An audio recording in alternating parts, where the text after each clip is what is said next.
Barangay, dito sa Barangay 56 na walastik din sila pagdating sa pagkain. Sa masasarap na pagkain. Dito lamang sa agahan natin. Tara na dito tayo. Ito na tayo. Lagan! Good morning! Oy! Hi, good morning. Pangalan, te? Belia po. Te Belia. Bina.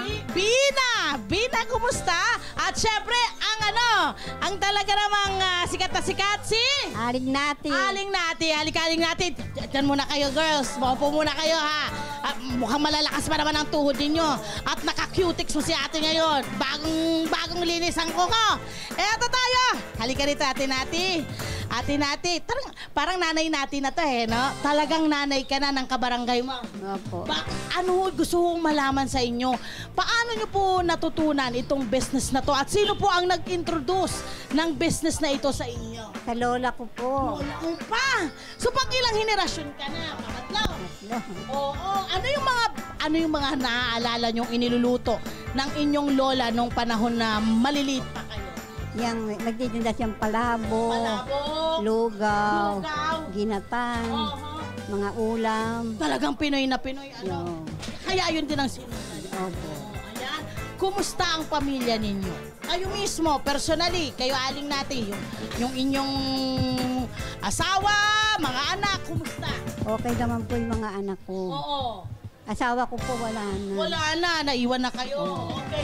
Yung mga anak ninyo, balita ko nagkaroon kayo ng anak na may sakit. Kwento nyo naman sa amin. Panganay nyo po ba yung... Palsy. Oo. Namatay na siya ng 30 years old. Pero gaano katagal ang inyong pag-aalaga? Ganun din, 30 rin. 30 years din. Oo.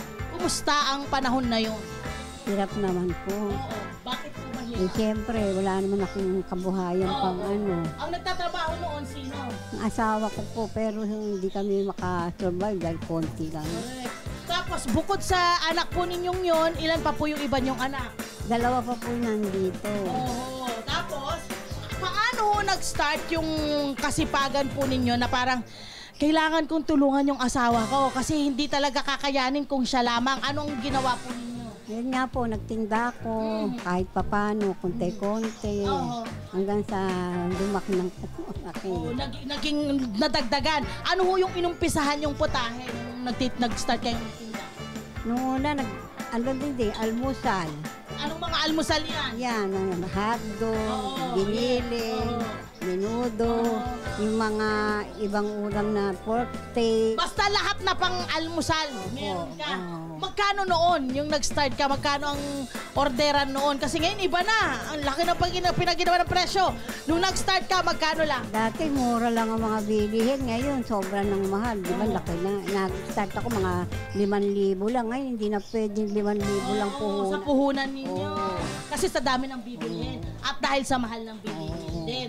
Okay, paano po nakakatulong itong business nyo sa pamilya nyo na ngayon? Ano ang naitutulong ng kita nito? Nakakatulong sa pagkain namin araw-araw, pambayad ng tubig at ila, ang kuryente, gano'n. Yung mga gastos namin, pambili ng konting ano. Eto na nga, nakakwentuhan ko kanina ng konti. Nalaman ko na yun daw minsan nagkaroon din kayo ng problema. Medyo nawala din yung business nyo. Kasi nalugi kayo. Ay, ikwento nyo sa amin, ano ang dahilan naman ng pagkalugi? Ayan, minsan, yung iba, uutang, yung nagbabahay. Shhh! So, ang pangalan. Diyan ka lang ba? Sumay ganon, totoo naman. Sasabihin ninyo, mamaya na lang. Yung mamaya nyo, 10 years ago. Hanggang ngayon, hindi pa nagbabayad. Ay, naku naman, maawa naman kayo. Ito guys, usapan ho. Dapat pag nangungutang kayo, nagbabayad. Kasi pinaghihirapan po ng ating mga kagaya po nito, ating mga Pinoy entrepreneur ang kanilang paghahanap buhay. So dapat makarelate kayo, hindi ba? Mahirap yung ganon. Paano kayo nakabangon? Yes, nanghiram uli ng puhunan. Nanghiram. Magkano yung nahiram ninyo? 5,000 muna. 5,000. Tapos napagulong nyo na. Napagulong na. Kasi isa po talaga sa nagpapalugi, yung dito lahat kinukuha, ano? Yeah. Yung lahat ng gasto. Ay, pinag-aaral kayo. Wala. Sa ngayon, wala na. Pero nung may pinag-aaral kayo, hirap na hirap. Kaya rin nagkaroon ng pagkalugi. Bukod sa utang, mas marami po yung mga nag-uutang. Hoy, tigilan nyo yan. Okay, sa gabi rin daw nagtitinda kayo. Magdamag daw na. Nagtitinda yung anak kong lalaki. Pagka umaga, ako naman, kami dalawa ni Pelia. Tapos yung kapatid ko naman itong babae, sa umaga rin alas 4, katulong ko rin, nagtitinda rin kami. Paano ang tulog at pahinga? Papahinga kami mga alas 5 na ng hapon. Hanggang Yun na, pagka 5 p.m. hanggang ilang oras? oras ng madaling araw hanggang 5 o'clock ng hapon kami. Nagpapahinga. Hindi, Nagluluto! Nasaan ang pahinga doon? Oy! Talaga? Gaano kahirap yung ganyang klase ng lifestyle po, Nay? Kasi syempre, parang wala kayong choice, ano? Napupusyo talaga ako, kailangan magtrabaho. Kwento nyo po sa mga kababayan natin. Yung hirap. Mahirap talagang maghanap buhay. Pero kailangan nating magsumikap dahil nga wala naman tayo mapapagkunan kundi yung tinda natin. Pero ang balita ko, napagtapos nyo yung inyong anak. Tama po ba? Or may trabaho na? Ano po nangyari? Hindi po. Yung ibang anak ko hindi man nakatapos. Kaya yan, nagpusigil na rin sila maghanap buhay. Nagtulungan ako, magtinda-tinda kami.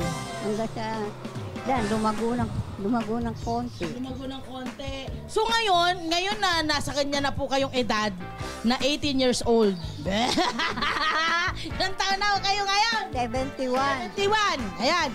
Parang hindi ho kayo mag-retire anytime kailangan tatrabaho pa rin. Hanggat malakas pa. Hanggat malakas.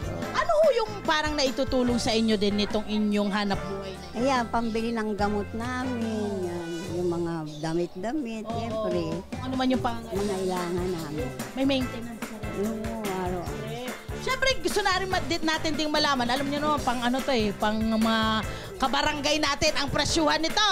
Magkano ang presyuhan nito? Mura lang ho ito, 12. 12 pesos? Ito isang peraso.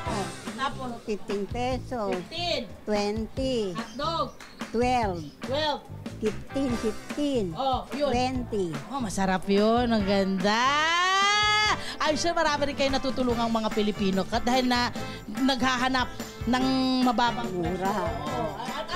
Ano ho ang over the years ng inyong pagtitinda? Ano ho ang mga nakukuha nyong komento ng inyong mga suki? Mura daw ang tinda namin, masarap pa. Yun naman. Siyempre, ito tawagin na natin ang kanilang the SS, ha? Senior sister. SS girls. Halika kayo rito. Ate Bina at Ate Belia. Ayan, dito tayo. Kayo dito. Kwentuhan nyo kami ng konti na lang kasi nakwento na ni nanay natin. Makwento si nanay natin. Okay. Kayo naman, kabarkada kayo nitong ni Ate Bina at saka ni Ate Nati. Bakit ho kayo nag-join sa circle? Maganda naman makasama to eh. Tapos kayo mismo. Kami mismo ang... Ano po yung inyong benepisyo naman bilang tumutulong sa kanila? Nabibigyan naman kaming konti sa kinikita niya. Yun. Tapos nakakakain pa naman. Oo, kumakain pa kami libre. Ikaw, bilang kapatid, na maganda rin, kumusta ang pagtulong sa iyong ate? At ano yung naitulong nito sa iyo bilang kapatid niya? Ako naman, pagtulong ko sa kanya, sagot niya yung maintenance ko. Tapos sagot niya yung quarterly pagpapa-check up ko. Ganon. Kaya pala malakas ka. Oo naman. Tapos pagka ate may kailangan ako, wala akong pambili, binibigyan niya ako. Sarap pala ng pakiramdam na may ate, Ngayon, ano ang mensahe mo sa ate mo? Mensahe ko sa ate ko.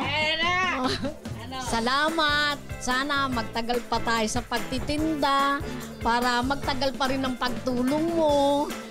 Matulungan mo yung mga katuwang natin dito. Ilan ba kayong katuwang dito, Ate Nati? Ilan ba kayo lahat? Bukod sa dito sa kasama mo ngayon? Yung lalaking nagsasangag. Okay, may nagsasangag. Yung naghuhugas ng Sino ba yung nagsasangag na yan para makilala natin yan? Magaling magsangag eh. Tingnan nyo nga, buhaghag eh. Naku, ito ang masarap sa umaga. Yung buhaghag. Diba? Yan ang masarap. Nagsasangag. Anong pangalan yan? Si Rick. Rick. Paring Rick. Kenemin. O, sige, baka ito na. Tapos sino pa? Yung anak kong lalaki. Sino? Si Dong. Dong. At least tumutulong si Dong. Sino pa? Si Randy. Si Randy. Sino pa? Yung anak kong lalaki isa. Si Randy Santiago ba to? Ito na, 80s na 80s, hindi na nakaka-relate yung ating mga... Si Randy, sino pa? Yung anak kong lalaking nagluluto. So, bali parang 10 kayo lahat dito almost. Ganon ang umiikot lang sa inyo yung pagtatrabaho. At yun nga, anak ko naman, sana makahanap ka ng pahinga. Okay, Nay, ano naman ang mensahe mo kay Ate Bina at kay Ate Belia at sa mga nakakasama mo rito sa tindahan mong cute na cute? Sana magtagal pa sila sa akin. Huwag silang magsasawang tulungan ako. Mahal na mahal ko sila. May pagani... May... Di ka ba natatouchdown? Siyempre naman. Sabi ng ate mo, mahal na mahal ko kayo. Mahal na mahal ko. Hindi. Kasi minsan sa Pilipino, hindi normal yung, kumbaga hindi natin nanonormalize yung pagsasabi ng mahal kita no? Pero siya, sinabi na niya, baka naman ikaw ate. Siyempre naman, mahal na mahal ko yan. Oo. Kung hindi ko mamahalin yan, wala nang tutulong sa akin. Hay! Mahalin mo siya dahil ate mo siya. Yun talaga. Gugusto mo talaga na meron pang maintenance, ha? Ate, ikaw na, Ate Bina. Ate Bina, ano ang mensahe mo kay Ate... Ay, Ate Belia pala, nalito na ako sa inyo. Ate Belia, ano ang mensahe mo kay Nanay Nati? Halika dito, humarap kayo dito sa camera. Anong mensahe mo? Mabait siya. Matulungin. Gano'n. Tsaka, mahal namin siya. Dahil siya yung nagbibigay ng Bakit to kayo emotional? Matadamay ho tayo. Tayong lahat ho dito. Magiging emotional na naman. Bakit ho kayo emotional? Wala, natutuwa lang ako dahil siya, mabait talaga. Tsaka alam nyo, ang kagandahan sa ganitong relasyon, hindi ka... mapalad kayong kung sino man kayong grupo na kayo, mapalad kayo kasi ang hirap makahanap ng katropa na panghabang panahon, Ikaw ba, naisip mo na makakatropa mo si Ate Nati hanggang ngayon? Ko siya, kumari ko siya kasi, inaanak niya yung anak ko. Ngayon, nung tinanong niya ako kung gusto kong umano sa pagtitinda. Okay naman ako. Sabi kong ganun, tutulungan kita. Yan! Ang daming nagmamahal sa'yo, Ate Nati! Ate Nati, pwede rin ba akong tumulong dito? Joke lang, Ate Nati. Ate Nati, ano naman ang mensahe mo sa mga suki mo na araw-araw? Huwag kayong mangutang. Huwag araw-araw mangutang. Minsan. Pag nangutang, bayaran niya. Anong mensahe mo sa kanila? Mensahe ko lang, sana kung mangungutang sila, magbabayad. Tama naman din. At syempre, maraming salamat sa lahat po ng ating mga kabarangay na tinutulungan ang mga kagaya ni Ate Natis, ni Aling Nati at yung kanyang mga kasama rito. Dahil alam nyo, ilang buhay ang natutulungan ninyo pag kayo po'y sumusuporta sa ating mga local, mga entrepreneur, mga nagnenegosyo. Hello po mga Kanet 25! Si Kuya Tony Pet po ito mula sa Love, Tony Pet and Everything. For more Love, Tony Pet and Everything updates, just click on our subscribe button and follow us on our Net25 social media pages at Net25 TV and at Net25 Entertainment Facebook. Magkita-kita po tayo!